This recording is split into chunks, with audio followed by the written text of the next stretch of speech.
आज हम साईं बाबा का नाम लेकर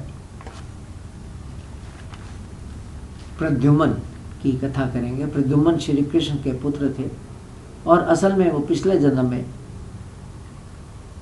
कामदेव थे, जिन्हें शंकर भगवान ने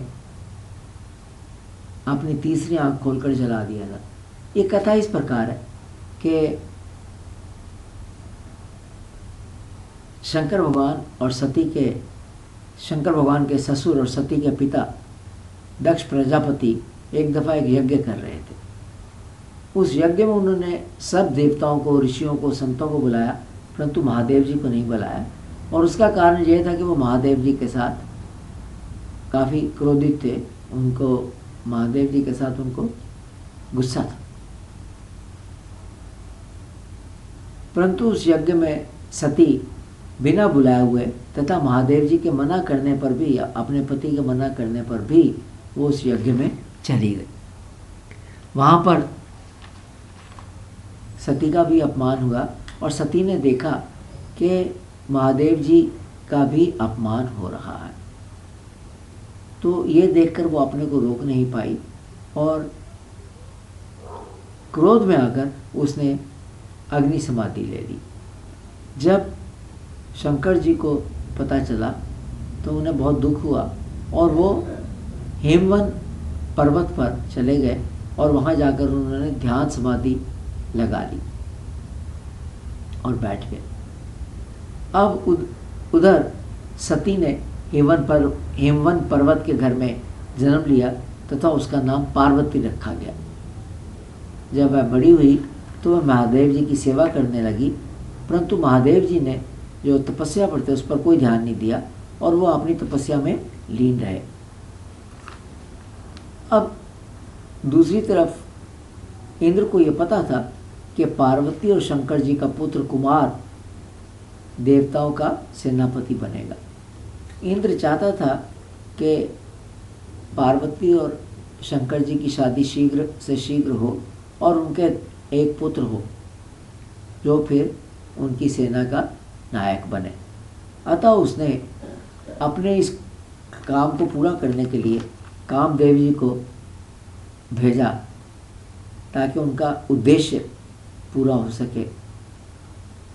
परंतु कामदेव जी को देखकर शंकर भगवान को बहुत गुस्सा आया और उन्होंने अपना तीसरा नेत्र खोलकर कामदेव को भस्म कर दिया।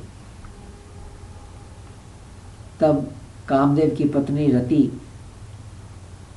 रोती उनके पास आई और उनसे कहा कि ये आपने क्या कर दिया। तब शंकर भगवान का मन पसीज गया और उन्होंने कहा कि ठीक है, द्वापर युग में नारायण जी कृष्ण के रूप में अवतार लेंगे तथा कामदेव उनके घर पुत्र के रूप में जन्म लेगा।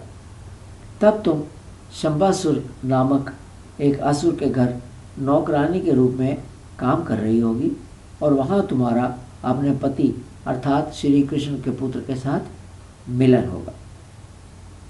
अब जैसा उन्होंने कहा था वैसा हुआ।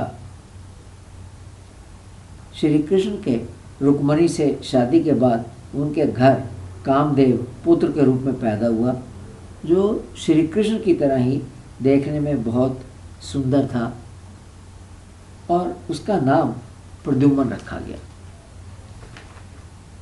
अब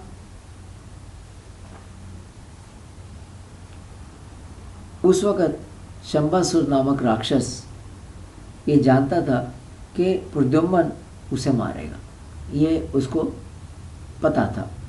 इसलिए जब प्रद्युम्न 10 दिन का था, 10 दिन का छोटा बालक था, तो वो चुपके से एक दिन जब घर वाले अपने कामों में व्यस्त थे तो वो उसे उठाकर ले गया और जाकर उसने उसको समुद्र में फेंक दिया कि डूबकर स्वयं ये मर जाएगा।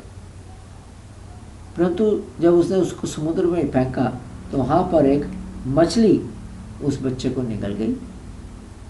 अब वो बड़ी मछली जिसने उसको निगला था वो मछेरों के जाल में फंस गई और जब मछेरों ने उसको बड़ी मछली को देखा, इतनी बड़ी मछली पकड़ी गई है, तो वो उस मछली को लेकर मछेरे शंबासुर के पास जाकर उसको उन्होंने गिफ्ट में दे दिया कि आप ये ले लीजिए।